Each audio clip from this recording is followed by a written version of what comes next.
স্বাগতম। আমরা জানুয়ারির অলমোস্ট চতুর্থ সপ্তাহে পড়ে গেছি। আগের দিন গত বৃহস্পতিবার দিন আমরা আলোচনা করছিলাম যে ছাত্রছাত্রীদের ভবিষ্যৎ নিয়ে আরও বিস্তার হবে, আরও বিশেষ করে আলোচনা করতে হবে। এ কারণে বলছি এবছরটা ভোটের বছর, ভোট আগিয়ে আসবে না পিছিয়ে যাবে না কি হবে তাই নিয়ে কিন্তু রাজনীতিবিদদের মাথা ব্যথা, কিন্তু আমাদের চিন্তাটা অন্য জায়গায় যে ভোট এগুলো কি পিছলো তাতে করে পরীক্ষার উপর কিন্তু একটা চাপ সৃষ্টি হবে। কারণ যারা ভোটের কাজকর্ম করেন তারা সবই শিক্ষক, অশিক্ষক ইত্যাদি কর্মী। ফলে একটু সতর্কতা, একটু দ্রুততা, একটু ঠিক মতন বইয়ের সঙ্গে যোগাযোগ। কারণ একটা জিনিস মনে রাখবেন, জ্যোতিষী ম্যাজিশিয়ান নন যে তিনি বললেন যে আপনার ভাগ্য খুব ভালো, ভালো রেজাল্ট হবে, আপনি বইপত্র তুলে রেখে দিলেন শিখে এবং তারপর গিয়ে দেখলেন লাড্ডু পেলেন, তারপর জ্যোতিষীর ভাঙচুর করলেন গিয়ে। এটা অসভ্যতা আমি বলবো না, আমি বলবো যে প্রথম জ্যোতিষীর দোষ যে তিনি ভাগ্যটাই গণনা করতে পারেননি। দ্বিতীয় ব্যাপারটি হচ্ছে যে আপনি কি করে ভাবলেন যে পড়াশুনো না করলে সে পাশ করবে বা ওই রকম রেজাল্ট করবে, যে কারণে তিতিবিরক্ত টেলিফোন ইন প্রোগ্রামের থেকে শ্রীবিগু অনাদে আমার পাশে বসে আছেন, তিনি ব্যতিক্রমী এবং তিনি বলেন যেটা যে আমার যা বলার আমি নন লাইভেই বলবো। তারপরে মানুষ আমার কাছে তো এমনিই আসেন, প্রচুর মানুষ আসেন, তাদের সঙ্গে আমি ইন্টারাক্ট করতে পারি, কিন্তু ওই কথাগুলো আমার টেলিভিশনে বলা সম্ভব না যে তোমার ভাগ্য পরিবর্তিত হয়ে যাবে, সরকারি চাকরি পেয়ে যাবে। কারণ এতদিনের আজকে 36-37 বছরের অভিজ্ঞতা আমি এভাবে শেয়ার করতে রাজি নই। আমার খুব ভক্তি লাগলো সে কথাটি শুনে, একটু আগেই আলোচনা হচ্ছিল। এইভাবে যদি তিনি চালিয়ে যেতে পারেন তাহলে জনমানসের মধ্যে কিন্তু তার একটা ভালোবাসা তৈরি হবে। যোগদা নমস্কার, উপস্থিত সকলকে আমার আন্তরিক প্রীতি, শুভেচ্ছা, ভালোবাসা, বড়দের শ্রদ্ধা ও নমস্কার জানিয়ে আজকের অনুষ্ঠান শুরু করছি। আজকে মূলত আলোচনা এইভাবে শুরু করব যে এক একটা গ্রহ, আজকে গ্রহগত আলোচনা করবার চেষ্টা করব। প্রত্যেকটা গ্রহের যেমন নিজস্ব একটা কালার থাকে, প্রত্যেকটা গ্রহের একটা নির্দিষ্ট নেচার থাকে। সেই নেচার অনুসারে যেমন চা পাওয়াটা নির্ভর করে, সেই গ্রহের নেচার অনুসারে মান সম্মান, খ্যাতি, প্রতিপত্তি, প্রতিষ্ঠা আসে। সেই গ্রহের নেচার অনুসারে কিন্তু রোগ, শোক, দুঃখ, দারিদ্রতার সৃষ্টি হয়। সেই গ্রহের নেচার অনুসারে আমাদের কিন্তু ভালো লাগা, ভালোবাসাগুলো আমাদের বাস্তবে প্রতিফলিত হয়। 9টা গ্রহ সবাই জানি আমরা, 12টা ছকের 12টা রাশি, 3টে ঘর সবার পৃথিবীতে ফাঁকা থাকবে, কারণ 9টা গ্রহের ওপর গ্রহ সৃষ্টি হয়নি। 3-এর অধিক শূন্য থাকা খারাপ।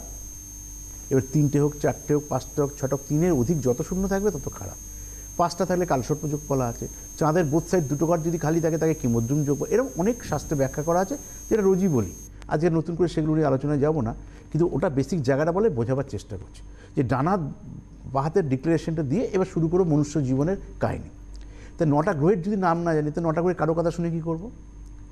তাহলে একটা বৃত্ত আমাদের বৈশাখ মাস থেকে চৈত্র মাসে শেষ, 12টা মাস, এখনও 13-14টা মাস জন্মায়নি পৃথিবীতে। ঠিক জানুয়ারি থেকে ডিসেম্বর অবধি জানি, এখনও আরও বড় কোনো মাস আসে কিনা এখনও পৃথিবীতে সৃষ্টি হয়নি। তাহলে 12টা মাস নিয়ে জীবনে আলোচনা করব।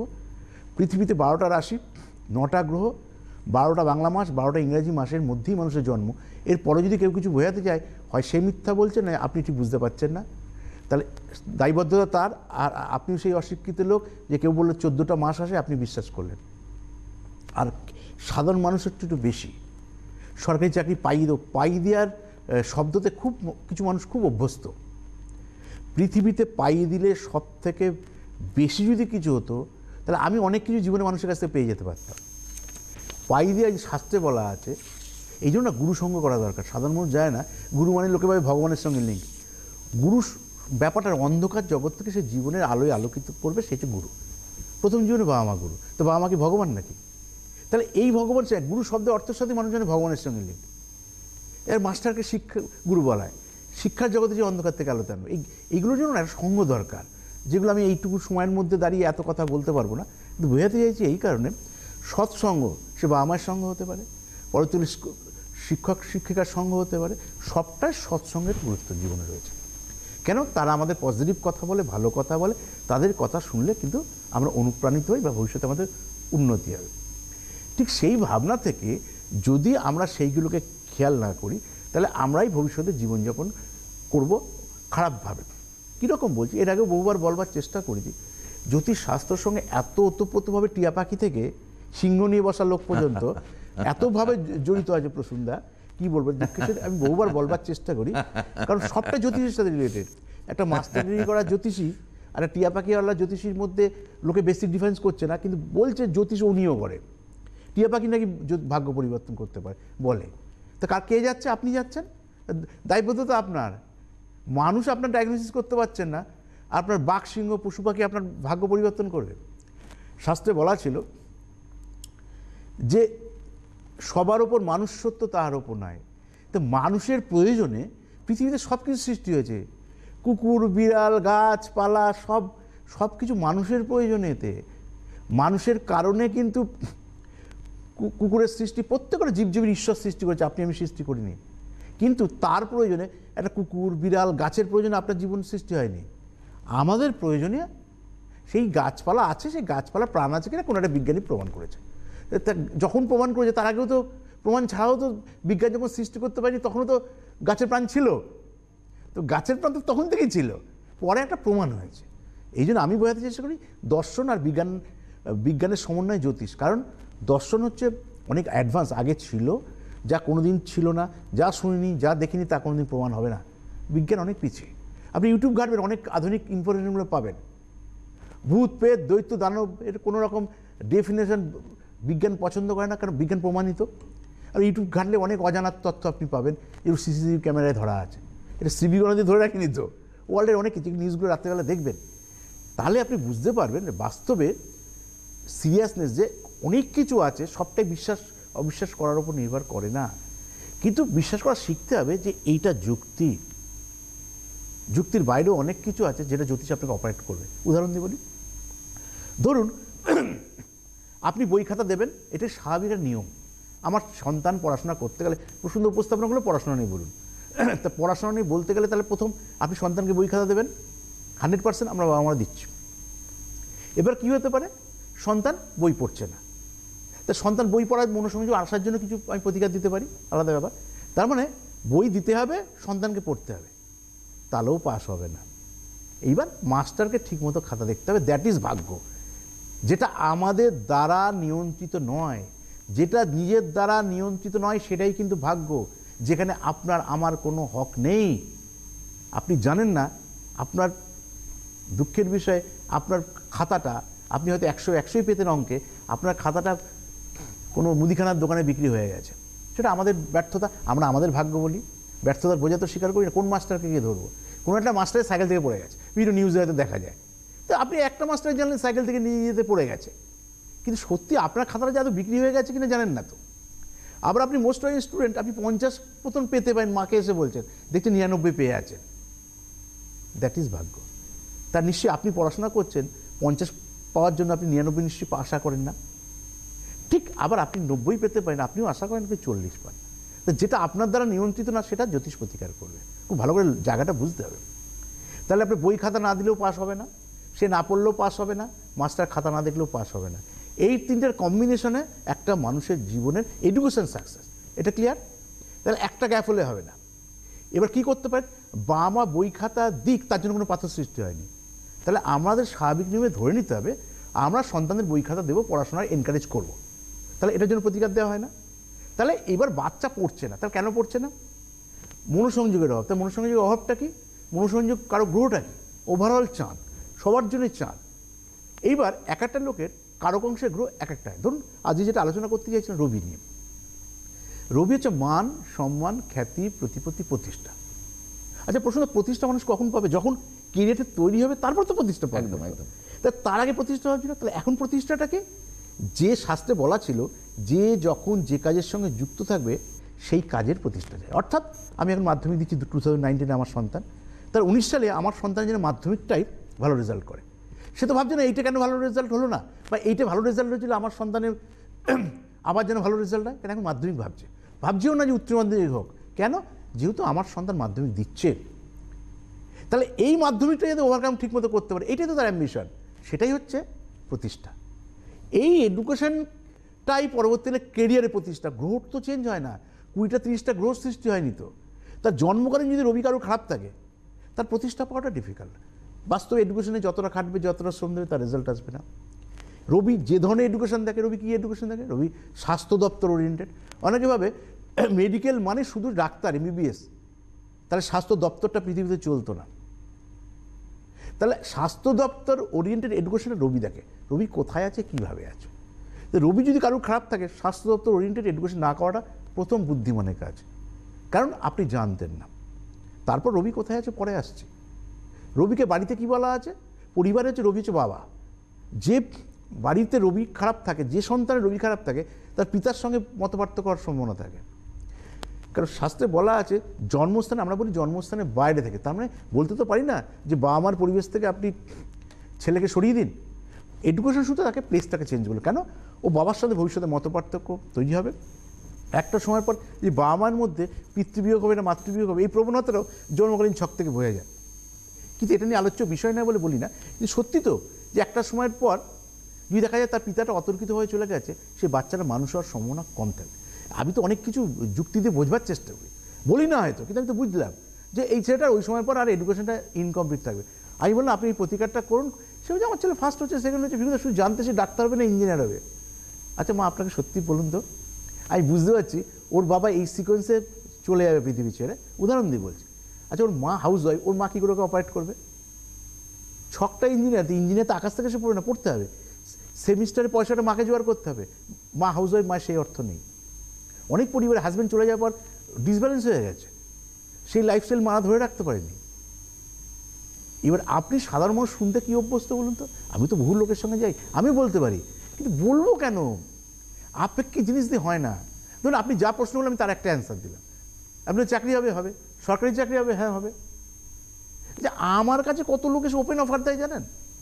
আমি যখন বলি এই তো সরকারি চাকরি, বললো আমি তো সরকারি চাকরির জন্য অলরেডি এত লক্ষ টাকা দিয়ে রেখেছি। আরে ওই কথাটা আমাকে প্রথম বলবেন না, তাহলে আপনি জ্যোতিষীর কাছে এসছেন কেন? তাকে দেন, এই টাকাটাও পাবেন কি পাবেন না আপনার দিয়েছেন। তার মানে এদিকে টাকা দিয়েছে লোককে চাকরি পাওয়ার জন্য, আবার জ্যোতিষীর কাছে এসেও শেয়ার করতে চাইছে যে যদি আপনি ডিসাইড করেই থাকেন দিয়েছি আর পাবেন তো আত্মবিশ্বাস আছে বলে দিয়েছেন, তো তার উপর বিশ্বাস রাখুন। তো জ্যোতিষকে জিজ্ঞেস হচ্ছেন কেন? আবার যখন জ্যোতিষ বলছি যে আপনি সরকারি চাকরি পাওয়ার কোনো যোগ নেই, কিন্তু আপনার অ্যাম্বিশন হওয়া উচিত প্রতিষ্ঠা পাওয়া, নিন এইটা পড়ুন, যাতে আপনি ভবিষ্যতে এই রবি নিচস্ত কার্তিক মাস, আমি তো বৈশাখ মাস করতে পারবো না, কিন্তু মানুষ শুনতে ইন্টারেস্টেড, এই কার্তিক মাসের রবিটাকে বৈশাখ মাসে বানিয়ে দেন। এটা কোনোদিন হয়? এবার আমি যদি পৃথিবীতে বলি আমি দেখতে এরও ল্যাপা পোচা নেপালির মতন একটা লোক, আমাকে একটু শাহরুখ খানের মতন বানিয়ে দিন, আপনি পারবেন? পৃথিবীর সাথে কেউ সৃষ্টি করতে পারবে? তাহলে আমাকে যদি আমি বুঝতে পারি যে আমি রূপচর্চার মধ্যে দিয়ে একটু সুন্দর থাকতে পারি, মেডিসিন খেয়ে আমি একটু সুস্থভাবে জীবনযাপন করতে পারি, এটাই তো আমার অ্যাম্বিশন হওয়া উচিত, যেটা আমি আপনাদেরকে বোঝাতে চাই। এই সাবস্ট্যান্ডার্ড লোকের জন্য কিন্তু জ্যোতিষ স্কুলের বদনাম হয়, আর সাবস্ট্যান্ডার্ড জ্যোতিষীর জন্য সেই জ্যোতিষের যারা ধারক বাহক, যারা একটু ওপর লেভেলে থাকে, সবসময় সব ক্ষেত্রে কোন একটা হাতুড়ি ডাক্তার কী করলো, বড় ডাক্তারকে নিয়ে টানাটানি হলো। সে হয়তো ওই ডাক্তারের সঙ্গে প্র্যাকটিস করতে করতেই সে দাঁত তোলা শিখে গেছে, কিন্তু জানেন ডেন্টাল সার্জন হতে হলে এমবিবিএস পাস করতে হয়, তার র্যাঙ্ক আলাদা হয়, তার জন্য 25 লাখ টাকা সেমিস্টার, পার সেমিস্টার 5 লাখ টাকা করে। ওই হাতুড়ি ডাক্তারটা জানে, সেই যখন ধরা পড়বে তার সার্টিফিকেট ছিল না, বড় ডাক্তারকে নিয়ে ডাক্তারি শব্দটাই তখন অবমাননা হয়। যে সমস্ত ডাক্তার শিশু পাচার চক্রে যুক্ত থাকে, ডাক্তার পরিষেবাটা সম্পর্কে তো মানুষের একটা অনীহা জন্মায়। তাই বলে কি আমরা কোনো ডাক্তার কাছে যাই না? যাচ্ছি তো, বিশ্বাস করি তো, আমরা বিশ্বাস করি আমি যাকে দেখাচ্ছি ভালো ডাক্তার, কথা দিয়ে বলছি। তার মানে যারা সত্যি করে লাইফের অ্যাচিভমেন্ট চাইছে, তার ডাক্তার যদি শুধু শিশু পাচার চক্রের সঙ্গে যুক্ত থাকে, তার থেকে চুরি ডাকাতে চিন্তা করলে ভালো হতো। তো জ্যোতিষ করে কি যদি মানুষকে ভুল বোঝাতে হয়, তার থেকে চুরি ডাকাতে চিন্তায় করুন, তার থেকে অনেক বেশি টাকা রোজগার করতে পারবেন। তার প্রত্যেকটা মানুষের রুচিবোধ, তার জীবনের মূল্যায়ন তার নিজের মতন করে, ওই জন্য বলে সব কিছু ম্যান টু ম্যান ভ্যারি করে। তা আপনি কী ধরনের মানুষ, কী ধরনের মানসিকতা, কার কাছে যাবেন, এটা আপনি ডিসাইড করবেন। আবার কোন জ্যোতিষ কী ধরনের পরিষেবা দেবে, সেটা কোনো মানুষ কাউকে শেখাতে পারবে না। তার যার সঙ্গে যার টিউনিংয়ে মিলবে সে তার কাছে আসবে। কিন্তু একটা জিনিস আমাদের সবসময় বুঝতে হবে, পৃথিবীর ইতিহাসে 2 আর 2 যোগ করলে কেউ যদি বলে আপনার 5 হবে, সে ভুল বলছে, এটা আপনাকে বুঝতে হবে। তবে কে বুঝবে? যে 2 আর 2 যোগ করেছে। আচ্ছা, যে লোকটা সত্যি জানে না, এটা আপনি আমি জানি বলে বোঝানোর সুবিধার জন্য বলছি। ধরুন আমি যদি না জানতাম 2 আর 2 যোগ করলে 4 হয়, বা 2 আর 2 বিয়োগ করলে 0 হয়, তো যদি না আমি জানতাম, তাহলে আমিও যেহেতু জানি না, আপনি যদি 5 বলেন, আপনি ফার্স্ট টাইম জ্যোতিষ আলোচনা করছেন, 2 আর 2 যোগ করলে না 5 হয়, 2 আর 2 যোগ করলে না 7 হয়, অবভিয়াসলি ভালো। তাহলে 4-এর 4 শুনেছি এইটুকু, 7 এত বড়, তাহলে 7-এর কাছে যাই। এই 2 আর 2 যোগ করলে বলে 7 হবে, আর ভিগুদা বলছে 2 আর 2 যোগ করলে 4 হবে। 4টা বড় না 7 বড়, 7 বড়, তাহলে ওই জ্যোতিষটার কাছে যাই। তা যে জানে না তার কাছে সেইটাই। আর একটু ব্যাখ্যা দিই বোঝার সুবিধার জন্য। ধরুন এই যে টিভি চ্যানেলে অনুষ্ঠানটা শুনছেন, কীভাবে যাচ্ছে? একটা তরঙ্গের মধ্যে দিয়ে যাচ্ছে, তার মানে অর্থাৎ এয়ারে এটা রয়েছে। আপনি টিভিটা খুললেন, তাই শ্রী গণাদি অনুষ্ঠান দেখতে পাচ্ছেন, রাইট? এইবার ধরুন যার এই সম্পর্কিত কোনো ডেপথ নেই, আপনি চোখে তাকিয়ে থাকলে শ্রী গণাদি অনুষ্ঠান দেখতে পাচ্ছেন আকাশে। তার মানে কোনো একটা জায়গা থেকে ছাড়ছে, আপনার কোনো একটা জায়গা থেকে ক্যাপচার হচ্ছে, অর্থাৎ টিভিটা খুলছেন, প্রোগ্রাম চলছে বলে টিভিটা খুললে দেখতে পাচ্ছেন। তাহলে এই দুটো সমন্বয় কিন্তু অনুষ্ঠান। এবার আপনি টিভিটা বন্ধ করে রাখুন, তাহলে কি অনুষ্ঠানটাই বন্ধ আছে? তো অনুষ্ঠানটা এয়ারে আছে, আপনি খুলছেন তাই আপনি দেখতে পাচ্ছেন। এবার যে পড়াশোনা জানে না তাকে আপনি বলুন এই এয়ারের মধ্যে না সব কিছু আছে। এয়ারের মধ্যে শ্রীবিজ্ঞ অনাদির কথা প্রশ্ন সেনগুপ্তকে যদি দেখা যায়, এয়ারের মধ্যে তো টিভি চ্যানেলে বিভিন্ন অনুষ্ঠান হচ্ছে, এখানে গান চলছে, নাচ চলছে, এক একটা সোর্সকে অ্যাপ্লাই করুন, এক একটা অনুষ্ঠান দেখতে পাবেন। তার মানে এই তরঙ্গের মধ্যে, এই এয়ারের মধ্যে সমস্ত জিনিসটা রয়েছে। আপনি জানেন বলে দেখতে পাচ্ছেন কোনটা মাধ্যম? টিভির। আর যে মানুষটা পড়াশোনা জানে না সেই মানুষটা বুঝতে পারছে না, কেন? সে চোখে দেখাটা বিশ্বাস করে। যে অশিক্ষিত সে চোখে তো দেখে, সে তার বিয়েও করছে, বাচ্চা হচ্ছে, সন্তানকেও দেখতে পাচ্ছে। তো সে আকাশে কোথায় একটু নাচ গান দেখি তো, আচ্ছা ভিগুদা কথা বলছে, এরকম একটা লোক হয়, দেখি তো আকাশে দেখা যাচ্ছে কিনা, দেখতে পাবেন। এটা কে বুঝবে? যে শিক্ষিত লোক বুঝবে, যার বাড়িতে টিভিটা আছে। তারপরে প্রতিনিয়ত ভূত, প্রেত, দৈত্য, দানব, এভরিথিং অল এই এয়ারে আছে। সেটা তো আপনার বোঝার জন্য বিষয় নয় তো আপনার। তো সেই জিনিসটা সেই জায়গায় থাকলে তবে সেটা রিয়াক্ট করবেন, সেটা দেখতে পাবেন। ঠিক সেই অ্যাঙ্গেলে বোঝা যায় যা দেখা যায় না তা যে সত্য না তা নয়, কিন্তু আবার যা দেখতে পাচ্ছেন না তা নিয়ে বিচলিত হওয়ার কোনো জায়গা নেই। আমি দেখতে পাচ্ছি এখন আমার সন্তানকে বই দিয়েছি, পড়ছে কিনা, পড়লেই আমার সন্তানের ভাগ্য তৈরি হবে, সেই কারণে ভিগুদার কাছে যাই না। আমার মেয়েকে অনেক টাকা পয়সা খরচ করে বিয়ে দিতে যাচ্ছি, একটু ভিগুদাকে দেখিনি আমার মেয়ের বিবাহিত জীবন সুখী হবে কিনা। কেন? ভাগ্যটা কিন্তু জ্যোতিষ পরিচালনা করে, নিজে নিজে ভাগ্যের প্ল্যানিং করাটা উচিত নয়। কারণ এইটা যে 24 যেটা নিয়ে রয়েছে, তার যে ডেপথ, যার যে সিরিয়াসনেস, সেটা কিন্তু আমার থাকা, সাধারণ মানুষের থাকার কথা না। তাহলে একটা উপযুক্ত শিক্ষিত জ্যোতিষীর কাছে যাই। আমরা কেন বড় ডাক্তারের কাছে যাচ্ছি? বড় ডাক্তারের কাছে ওই অর্থে যাচ্ছি যে এক চান্সে গিয়ে যেন সাকসেসটা পাই। তাহলে আমাদেরকে খেয়াল রাখতে হবে, যদি প্রত্যেকটা মানুষই ভাবছি 10টা ডাক্তার দ্বারা ভুল পথে পরিচালিত, রোগ না আসার মানে ভুল পথে পরিচালিত হয়, যার জন্য মানুষের ডাক্তার সম্পর্কে অনেক অনীহা রয়েছে। তাই বলে কি ডাক্তার না দেখেই বসে আছেন? আমি যেমন কোনো সাবজেক্টে কারোর সম্পর্কে শুনতে ইন্টারেস্টেড নই, কারণ নিজে যেহেতু সবসময় পজিটিভ লোক। আমি যদি রাত দিন মাস্টার খারাপ, ডাক্তার খারাপ, লয়ার খারাপ, সবাই খারাপ, তাহলে আপনার উন্নতি কোনো দিন, আমার উন্নতি হবে কোনো দিন? আমাকে সেখান থেকে পজিটিভ জিনিস খুঁজতে হবে। খারাপ তো আছেই, সব থেকে বেশি খারাপ কাল আমার সময়কাল, যেটার শক্তি পৃথিবীতে তার সঙ্গে লড়ে কেউ পারে না, দ্যাট ইজ সময়। 2019 আর 18 আসবে না, এই সময় লড়তে হবে আমাদেরকে। সময়কাল শাস্ত্রে বলছে কলিকাল, সবাই তো জানে কলি অধর্মের কাল, তাই চারিদিকে মা বোনকে মা বোনের মতন সম্মান দিচ্ছে না। পরিস্থিতি তো দেখতে পাচ্ছেন বা দেখতে পাচ্ছি আমরা, কালের এগেন্সে লড়তে পারবেন? তার মানে খারাপ লোকের সংখ্যা তো 80%, তার 20% লোকও তো পৃথিবীতে রয়েছে, তাই পৃথিবী ব্যালেন্স হয়ে আছে। তাহলে পৃথিবী ধ্বংস তো টুমোরো হবে, এটা নিয়ে কোনো, জন্ম যেমন হয়েছে মৃত্যু হবে, পৃথিবীর সৃষ্টি যেমন ধ্বংস হবে, সেটা নিয়ে আমি তো অ্যাটলিস্ট চিন্তিত নই। ঠিক তাহলে সেই অ্যাঙ্গেলে তো 20% লোক কাছেও তো আমি যাবো, চিনব কী করে? 10টা খারাপ লোকের মধ্যে একটা ভালো লয়ার আছে, 10টা খারাপ ডাক্তারের মধ্যে একটা ভালো ডাক্তার আছে, 10টা খারাপ জ্যোতিষের মধ্যে একটা জ্যোতিষ আছে, 10টা খারাপ মানুষের মধ্যে একটা ভালো মানুষ রয়েছে, সেই মানুষটা আপনি, ভালো মানুষটা। তাই ভালো লোককে আপনি খুঁজছেন। এই বোঝাপড়া রবি আর চাঁদ, রবি চাঁদ ভালো না থাকলে আপনি কখনো প্রপার ডায়াগনোসিস করতে পারবেন না। সেই রকম লোকের পাল্লায় আপনি জীবনেও পড়বেন না, যেটা আপনার ভাগ্য উন্নতি করতে সাহায্য করে। প্রসন্দা, আমি একটু চট করে জানাই আগে যে কবে কোথায় কিভাবে পাওয়া যাবে। হাওড়া শেওড়াফুলিতে তিনি যাচ্ছেন 29শে জানুয়ারি, আগামী 29শে জানুয়ারি হাওড়া শেওড়াফুলি। 31শে জানুয়ারি বর্ধমান, আসানসোল, দুর্গাপুর। ফার্স্ট হাফ বর্ধমান, তারপরে আসানসোল, তারপর দুর্গাপুর। 31শে জানুয়ারি। 5th ফেব্রুয়ারি, 5ই ফেব্রুয়ারি রানাঘাট, বারাসাত। 7ই ফেব্রুয়ারি শিলিগুড়ি। 14ই ফেব্রুয়ারি নবদ্বীপ, কৃষ্ণনগর।